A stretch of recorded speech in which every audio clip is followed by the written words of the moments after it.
അപ്പോൾ നമ്മുടെ app open ചെയ്യുമ്പോൾ ഇതുപോലെയായിരിക്കും ഉണ്ടാവുക. ഇവിടെ നമ്മൾ നെക്സ്റ്റ് കൊടുക്കുമ്പോൾ സെറ്റിംഗ്സ് കാണാൻ പറ്റും. ഇവിടെ നമുക്ക് GPU റെൻഡറിൽ ക്ലിക്ക് ചെയ്താൽ ഓപ്പൺ ചെയ്യലും വുൾക്കനും കാണാൻ പറ്റും. ഞാൻ മുമ്പേ പറഞ്ഞതുപോലെ ഓപ്പൺ ചെയ്യൽ ഗ്രാഫിക്സ് ക്വാളിറ്റിക്കും വുൾക്കൻ പെർഫോമൻസിനും വേണ്ടിയുള്ളതാണ്. നിങ്ങൾക്ക് ഏതാണോ സ്യൂട്ടബിൾ അത് സെലക്ട് ചെയ്യാവുന്നതാണ്. നിങ്ങളുടെ ഫോണിന് ആവശ്യമായ റെസൊല്യൂഷൻ സെലക്ട് ചെയ്യുക.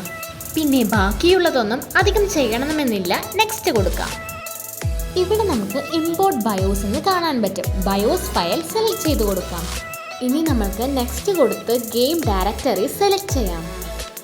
ഇവിടെ ഞാൻ സെലക്ട് ചെയ്യുന്നതിന് പകരം PSX എന്നൊരു ഫോൾഡർ ഉണ്ടാക്കുകയാണ് ചെയ്യുന്നത്. എന്നിട്ട് യൂസ് ദിസ് ഫോൾഡർ എന്ന് കൊടുക്കാം.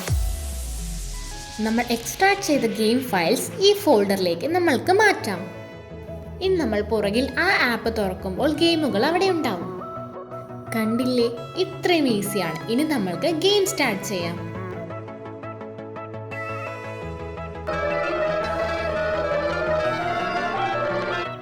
ഇവിടെ നിങ്ങൾക്ക് നിങ്ങളുടെ ഗെയിമിന്റെ പ്രോഗ്രസ് സേവ് ചെയ്യാനും ലോഡ് ചെയ്യാനും പറ്റും. പിന്നെ മറ്റു പല സെറ്റിംഗ്സും നിങ്ങൾക്ക് ഇവിടെ കാണാനായി പറ്റും.